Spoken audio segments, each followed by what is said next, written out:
Gu berriz hasi gira elektrikoan, zera musikari berri batekin, instrument berri batekin, dela Vincent Bestaven, Butibol, eta izan behar dugu ere, hartu dugu denbora bat, zera berriz ikasteko jotzen laukotean, eta bera ongi integratzeko elektrikorat ere, orduan, igual ez zaigu kostatu, baina bai izan behar dugu oreka aurkitu, eta alako gauzak.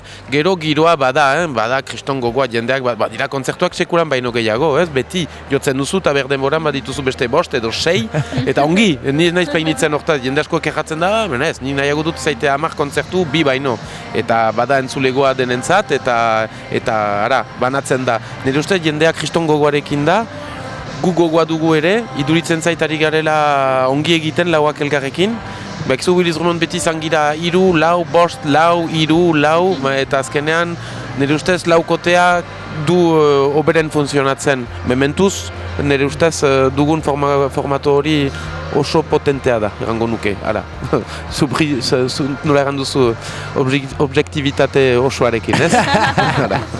Xan Jurgi, asko esan da diskonen inguruan, iraganeko soinuetara garamatzala, baduela 70-etik, baduela akaso 80-ko marka dago gauzetatik, aldi berean oso gaurko sonidoa duela, eta ziurrenik egia da.